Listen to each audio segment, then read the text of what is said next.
अध्याय की चर्चा प्रारंभ कर रहे हैं। ईश्वर उवाच, भगवान शंकर कह रहे हैं, साधु साधु महाभाग विदितोऽसि विरञ्जित प्रोता गुणयदो यस्माद्भक्तिबोधित श्रावणे मासि विनयाद्यत्पृष्टं भवतान्नघ अपृष्टमपि ते वक्षे प्रेम्णा परमया मुदा। भगवान शंकर कह रहे हैं, सनत कुमारों को, हे माँ बाप, आपने उचित बात कही है। हे ब्रह्मा जी के पुत्र, आप विनम्र गुणी श्रद्धालु तथा भक्ति संपन्न श्रोता हैं। हे अनग, आपने श्रावण मास के विषय में विनम्रता पूर्वक जो पूछा है उसे तथा जो नहीं पूछा वह सब वृत्तांत हर्ष तथा प्रेम के साथ में आपको बताऊंगा। द्वेष न करने वाला सबका प्रिय होता है और आप उसी प्रकार के विनम्र हैं, क्योंकि मैंने आपके अभिमानी पिता जो ब्रह्मा जी हैं उनका 5वां मस्तक काट दिया था, तो भी आप उस द्वेष भाव का त्याग करके मेरी शरण को प्राप्त हुए हैं। अतः हे तात, मैं आपको सब कुछ बताऊंगा, आप एकाग्र चित्त होकर के श्रवण कीजिए।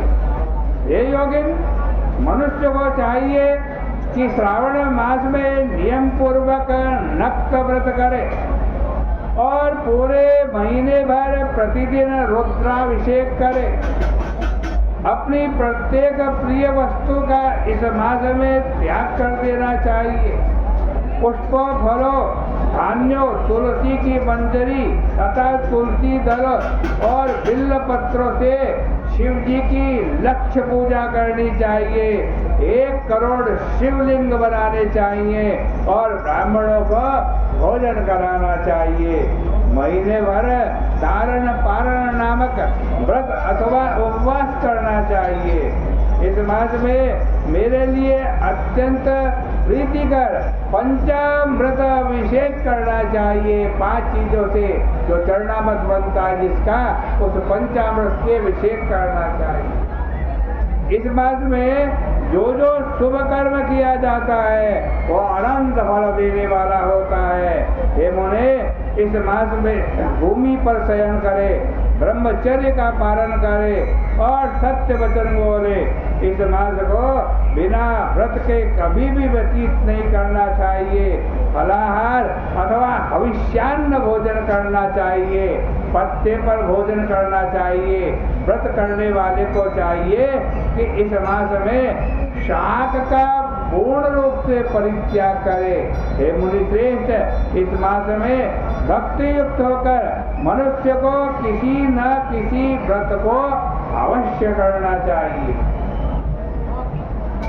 सदाचरण पारायण, भूमि पर शयन करने वाला, प्रातः स्नान करने वाला और जितेंद्रिय होकर मनुष्य को एकाग्र किए गए आज मन से प्रतिदिन मेरी पूजा करनी चाहिए।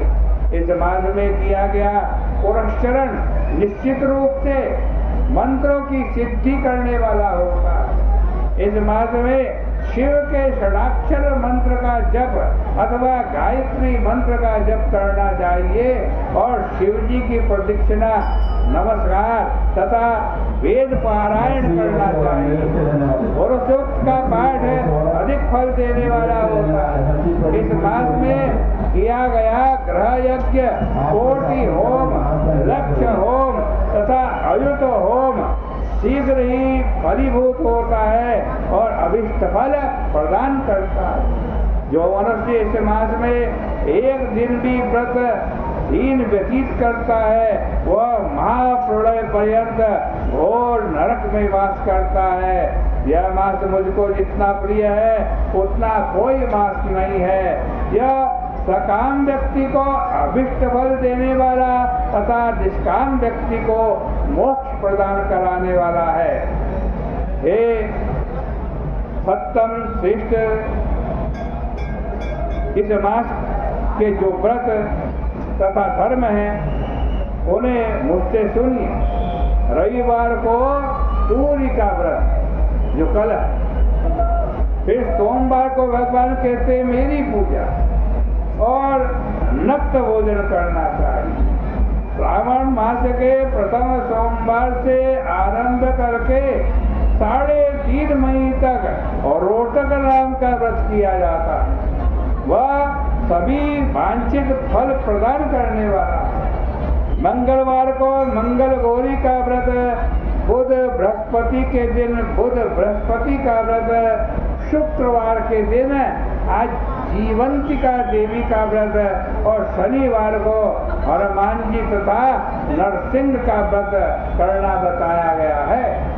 हे मुनियों, अब तिथियों में किए जाने वाले व्रत को श्रवण करें।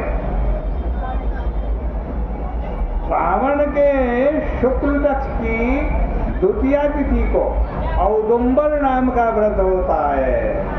श्रावण के शुक्ल पक्ष की तृतीया को गौरी का व्रत होता है। इसी प्रकार शुक्ल पक्ष की चतुर्थी तिथि को दुर्गा गणपति नामक व्रत किया जाता है। ये उन्हें उसी चतुर्थी का दूसरा नाम विनायक चतुर्थी है। शुक्ल पक्ष में पंचमी तिथि नागों के पूजने के लिए प्रशस्त बताई गई है। हे मुनि श्रेष्ठ, इस पंचमी को रौरव कल्पादि नाम से जानिए। षष्ठी तिथि को तूपोदन व्रत और सप्तमी तिथि को शीतला माता का व्रत होता है। अष्टमी तथा चतुर्दशी तिथि को देवी का पवित्रारोपण व्रत होता है। इस माह के शुक्ल पक्ष तथा कृष्ण पक्ष की दोनों नवमी तिथि को नक्त व्रत बताया गया है। शुक्ल पक्ष की 10वीं तिथि को आशा नामक व्रत होता है। इस मास के दोनों पक्ष में दोनों एकादशी तिथियों को इस व्रत की कुछ और विशेषता मानी गई। श्रावण मास के शुक्ल पक्ष की 12वीं तिथि को विष्णु का पवित्रारोपण व्रत किया जाता है। इस 12वीं तिथि में भगवान श्रीधर की पूजा करके मनुष्य परम गति को प्राप्त करता है। उत्सर्जन, उपाकर्म, सभादीप, सभा में उपाकर्म, उसके बाद रक्षाबंधन, पुनः श्रावण कर्म, सर्प बलि और हयग्रीव का अवतार, ये 7 कर्म पूर्णमासी तिथि को करने के लिए बताए गए। श्रावण मास के कृष्ण पक्ष की चतुर्थी तिथि को संकष्ट चतुर्थी व्रत कहा गया है, और श्रावण मास के कृष्ण पक्ष की पंचमी तिथि का जो दिन है ना, वो मानव कल्पादि नाम के व्रत से जानना चाहिए। हे ब्राह्मण श्रेष्ठों, आज अष्टमी को, कृष्ण पक्ष की अष्टमी को भगवान श्री कृष्ण का पूजन करना चाहिए। इस अष्टमी को मनवादी तिथि जानना चाहिए। श्रावण मास की अमावस्या तिथि को पिठोरा व्रत कहा गया है। इस तिथि को आज पिठोरा व्रत कहा गया है। इस मास में शुक्ल पक्ष की प्रतिपदा तिथि से लेकर सब तिथि के पृथक पृथक देवता हैं। प्रतिपदा तिथि के देवता अग्नि हैं, द्वितीया तिथि के देवता ब्रह्मा है, तृतीया के गौरी हैं, चतुर्थी के देवता गणपति हैं, पंचमी के देवता नाग हैं, षष्ठी के देवता कार्तिकेय हैं, सप्तमी के देवता सूर्य हैं और अष्टमी तिथि के देवता शिव हैं। नवमी तिथि की देवी दुर्गा है, 10वीं के देवता यम है और एकादशी तिथि के देवता विश्वदेव कहे गए हैं। द्वादशी के दिन विष्णु तथा त्रयोदशी के दिन कामदेव देवता उनके माने गए हैं।